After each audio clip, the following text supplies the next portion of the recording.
A very good morning to Year 11 and Year 13s, and a very, very warm welcome back to school. I hope you're glad to be back. We're certainly glad to have you back. We've missed you genuinely. It's not been the same without you. We've had about 100 pupils or so on site for the last few weeks, but it's not been the same, and I miss the hustle and bustle and the buzz of having so many young people around, so it's good to have the community back together.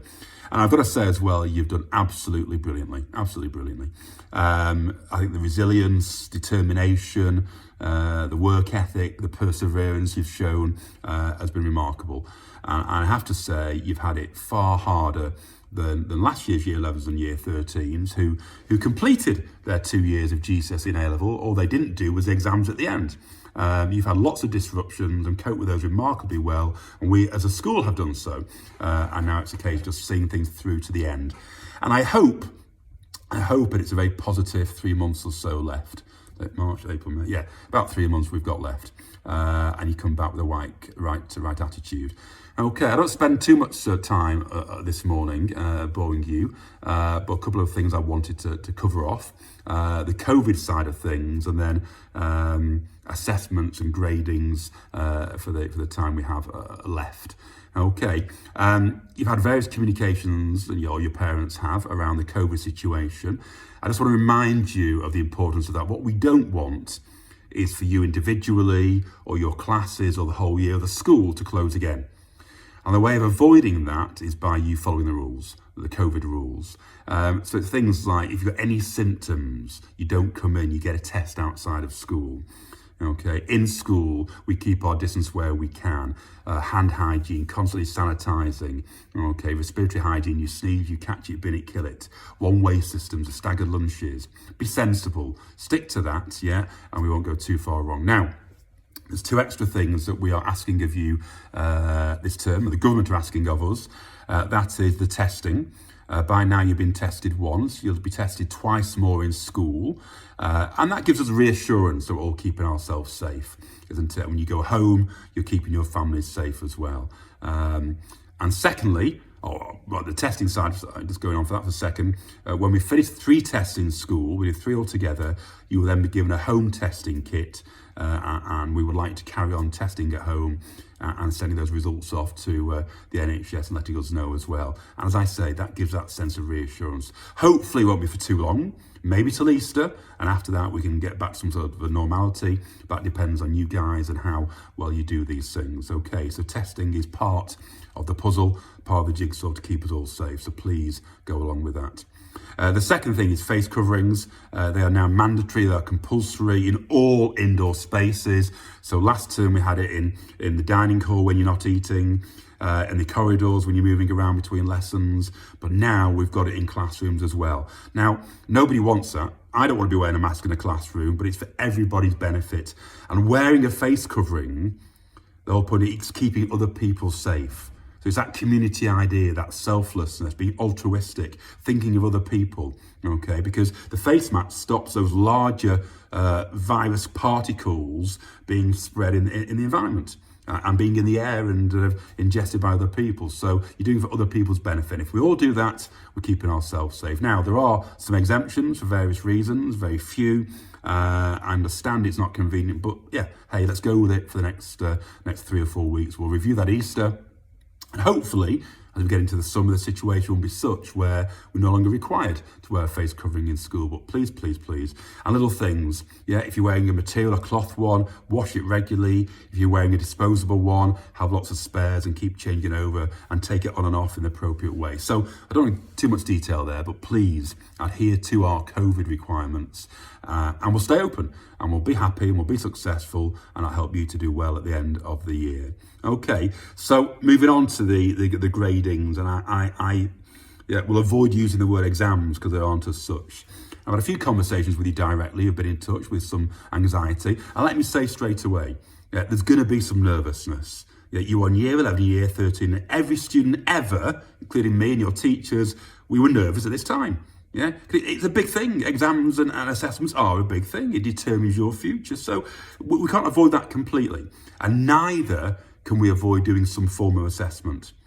I had a communication with one student about why we're doing assessments when the government have cancelled GCSEs and A-levels. Well, yeah, they've cancelled them because every student in the country, their situation, their experiences have been different. They've all been taught different things at different times, in different ways, at different degrees. So one-size-fits-all exams wasn't going to work. Okay, so schools have been left to decide how we determine your grades at the end of the year. And it's easy for me to say, don't worry, but I'm going to say it, don't worry. We've got this. We've got it. We do it every year. We know what we're doing. Your teachers care deeply about you. And because they care deeply, they've got to know you well.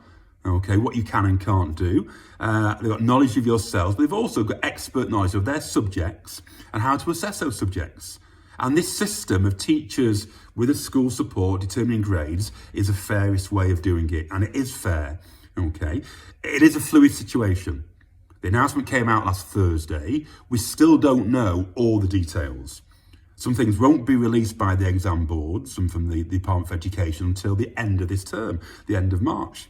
So we can't give you the full picture, but we'll communicate at every stage and keep you up to date, okay? But the situation is fluid. Things we can tell you, and we know, which are great and reassuring, you will only be tested on what you've been taught. So in an exam, possibly, there could be something that's in the specification that maybe has not been covered particularly for whatever reason, but you know full well that whatever we test you on over the next few months, you will have been taught sometime in the last 18 months or so, okay? And we will choose questions accordingly. But we have to have a range to reflect the full range of abilities and difficulties of those specifications. So leave that with us. But we don't have the full picture yet, but we'll let you know in due course, okay? And your teachers will. They will let you know exactly which pieces of work are going to be used for assessments during the course of the next few months. Okay, that's not been finalised yet, and every subject will be different. For example, in art, there's no exam. It'll be a portfolio of work which gets assessed.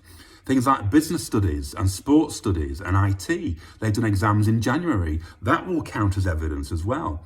Some of your subjects will purely be a few assessments in the next few months, and then for everybody, or for most people, sorry, there will be an end of year assessment which will take place in May or the beginning of June.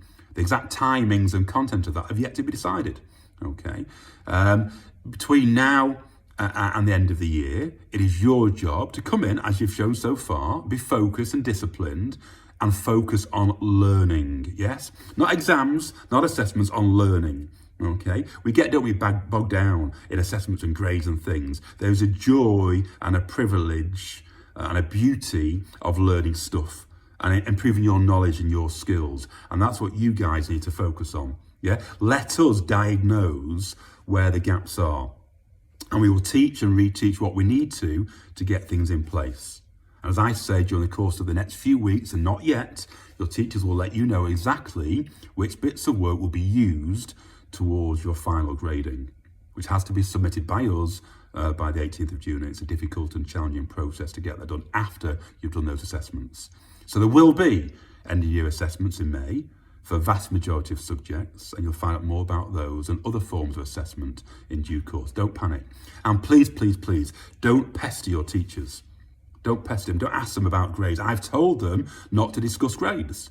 When you do a piece of work, you'll get feedback, your strengths and areas for development, and you'll get better incrementally. But I've told staff not to be discussing grades with you because that will give you a false sense of security, or it'll panic you, or it's false information. The focus is we will teach, we will diagnose, and you will focus and you will learn. And if we all do that, and the results come out on the 10th of August for year 13 and the 12th of August for year 11, I have every confidence that you will get what you need to get to move on to the next phase of your education. Okay, so I won't go on, but please, as I leave us to it, we know what we're doing. You do your job, we'll do ours, we'll work together, and we'll lay all those fears, and we'll be in a great situation come August time. Okay, I think that's all I need to say now. I think I've covered most things there, and 10 minutes is far too long for you to listen to me and look at my ugly mug on a Monday morning. So yeah, welcome back again. Enjoy the next 3 months as best you can. We'll try and make it as pleasurable as possible. And we'll try and have some kind of send-off as well. Who knows what we'll be allowed to do. But in some way, shape or form, there'll be the shirt signing, there'll be the farewells, and hopefully you'll leave your time at Wellington, if indeed you are leaving, with very pleasant memories, and let's enjoy the next few months. Okay, welcome back, guys. Any questions at all from you or your mums and dads? You know where I am, knock on the door, let's have a chat. But don't sit there getting anxious, let's talk about it, and we'll all be just fine. Okay, every year Wellington does exceptionally well, way above national averages. Yeah, the top few % of schools in the country. There's no reason why you won't do that again. Okay, so good luck, and again, finally, welcome back. Have a good day.